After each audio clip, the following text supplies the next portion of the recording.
Alright, hey guys, back for a little bit of extra information on Second Galaxy.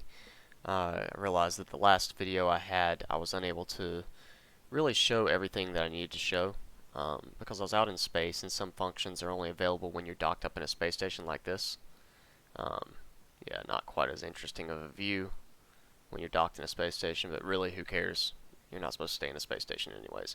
Alright, so first thing, the research. So you have your tab, you got ship, weapon engineering, electronics production, recruits, blah blah blah. Here you go, the different races, ECD, NEF, OE, RS. You got ship basics and advanced ships, which basically translates to you got your frigates, destroyers, and cruisers, and their tech levels, Tech 2, Tech 3, Tech 2, Tech 3, etc., etc. And advanced, you've got your battle cruisers, battleships, and capitals. So as far as that goes, it's all Tech 1, Tech 2, Tech 3 at this point. Um, Researching these requires certain amounts of minerals, and let's see. So you'll need this much blah blah blah to go to the next level, and here's your time: 1 hour 47 minutes. Um, so that's pretty much that. You can see you've got your lasers, missiles, railguns, general stuff, blasters. It's very much uh, created based on EVE Online. Um, but this game has the potential to reach more players than EVE Online ever would have, um, just because of the way it's been marketed. The fact that it's on an app store. Um, this game will have a larger player base, already does, and it will probably continue to. Means more targets to shoot at, more things to do. Alright, so anyways, you've got all your different skills here I'm showing you. Let's get back to other things.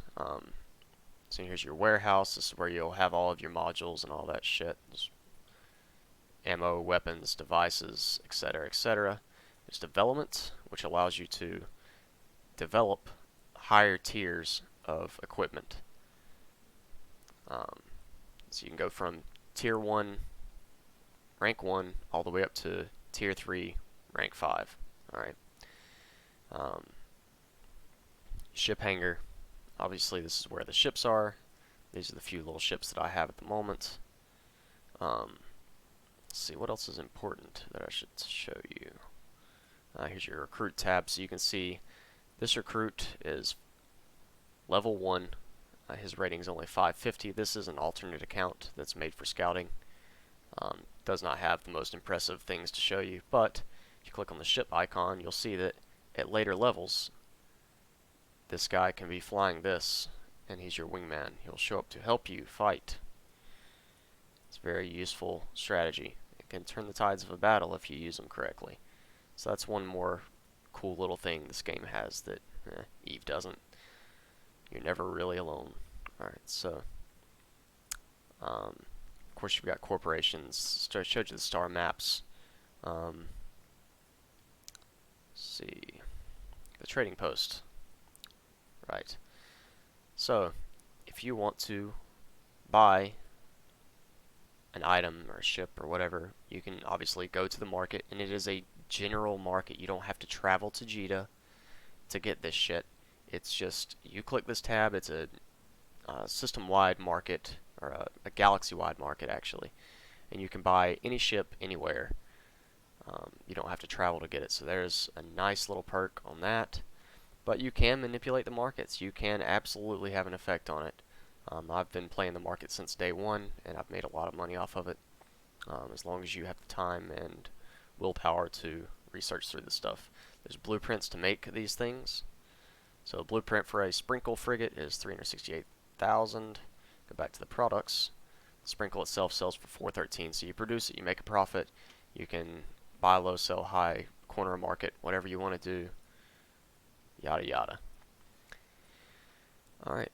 Of course there are gift packs you can buy. Buy whatever you want to. But it's completely up to you. All of these things that it gives you are available in-game. You can get all the stuff in-game. So it's kind of whatever. The biggest things you can buy, I think, at the moment are implants, which I'll show you. They're implant slots for your characters. Click on them. kind of similar to the ones in EVE Online. This one gives a 5.3% damage to artillery boost. This one gives weapon cooldowns, velocity.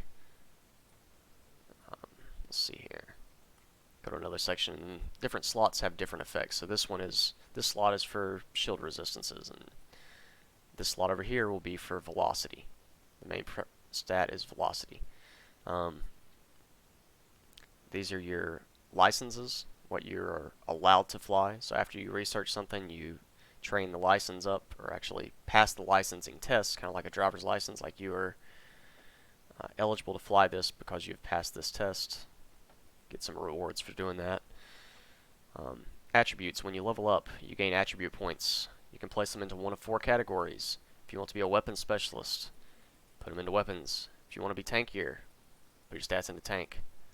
These are minute stats, and they do not have a great effect on the game, but they do help if you have a certain aptitude you're looking to build on. Then you build it up, and it helps. It helps a lot, but it's not game-changing either. So lots of little things to do. You can go out and explore. You can go to wormholes. You can go raid people, fly around and pick fights wherever you want to. You name it, you can do it. So that concludes episode 2 of why you should play Second Galaxy. I really hope to see you all here. Hope that people will give it a chance, join in, see what the fuss is all about, and see why I'm ranting and raving about it. So, talk to you all soon. Bye-bye.